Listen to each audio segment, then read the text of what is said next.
अस्सलाम वालेकुम। ये तीफी बट के बहनोई जावेद बट के कत्ल का जो ड्रॉप सीन है वो हुआ है, किसने करवाया है और मुलजिम कहां से गिरफ्तार हुए हैं, किसने गिरफ्तार किए हैं। और अब नई डेवलपमेंट जो हो रही है लाहौर के अंदर, खासकर आपको पता है कि अंडरवर्ल्ड की बातें हो रही थी बार बार, और कानून नाफिज करने वालों के लिए भी ये बहुत बड़ा मसला पैदा हो गया था, क्योंकि दिन दिहाड़े एक गिरोह का दूसरे गिरोह ने आके कत्ल कर दिया। और ये कत्ल किसने किया उस हवाले से कुछ तफसीलात सामने आई हैं। जो तीफी बट है उसके बहनोई आपको पता है कि जावेद बट को किनार रोड पर दिन दिहाड़े कत्ल कर दिया गया था, शूटर ने कत्ल किया। और उसके बाद कुछ मोटरसाइकिल आइडेंटिफाई की गई थी कि किसने ये मोटरसाइकिल कहां से आई, इसके अंदर कौन कौन मुलव्विस है, और वो सारी की सारी जो डेवलपमेंट हुई है। और अब बाकायदा तौर पर जो कानून नाफिज करने वाले इदारे हैं उस शूटर तक पहुंचे हैं और उन्होंने गिरफ्तार कर लिया है। खबरें जो आ रही हैं वो ये हैं कि जो गैंग वॉर का ये कारिंदा था जिसने जो तीफी बट के बहनोई है जावेद बट, उसको कत्ल किया दिन दिहाड़े। और उसके बाद ये दो लोग थे जिन्होंने ये कत्ल किया। उन्होंने मुकम्मल तौर पर उसकी रैकी करने के बाद वो यहाँ पर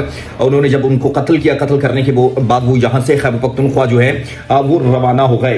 तो अब जो मुलजिम है उसका नाम बताया जा रहा है कि अजहर है, जो दौरान तफ्तीश, आपको ये भी नई डेवलपमेंट बता रहा हूँ कि ये डेवलपमेंट ये हुई है कि जब पुलिस ने उनको गिरफ्तार किया खैबर पख्तूनख्वा से, अजहर को ये मुलजिम है और इसका साथी है।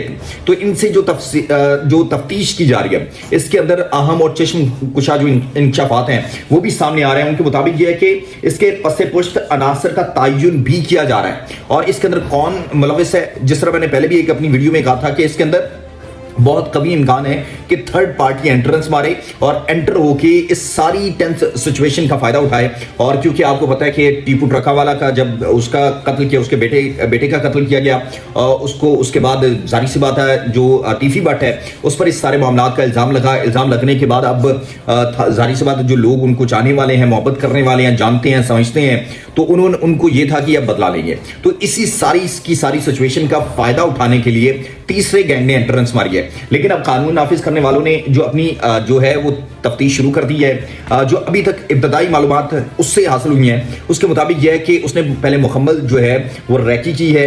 रैकी करने के बाद ये जो मुलजिम है ये पहले भी बहुत से लोगों का कत्ल कर चुका है। ये सुपारी लेता है, सुपारी लेने के बाद ये जो है वो शूटर जो है वो अपना काम सर अंजाम देता है। तो अब तक ये तमाम तफसीलात हैं, मुलजिम को गिरफ्तार कर लिया गया है, उससे कुछ तफसीलात सामने आई हैं, वो अभी मैं शेयर नहीं कर सकता क्योंकि कुछ मामलात होते हैं, आपको पता है वो उनको पसे पर्दा भी रखना होता है जहां से हमें इंफॉर्मेशन आती है, तो उसके मुताबिक हम उसको आप तक नहीं बता सकते। लेकिन जब तक ठोस जो शवाहिद है और मालूमात हैं वो नहीं आती तब तक अवेट कीजिए और इंतजार कीजिए कि नई डेवलपमेंट क्या होती है। अल्लाह नासिर।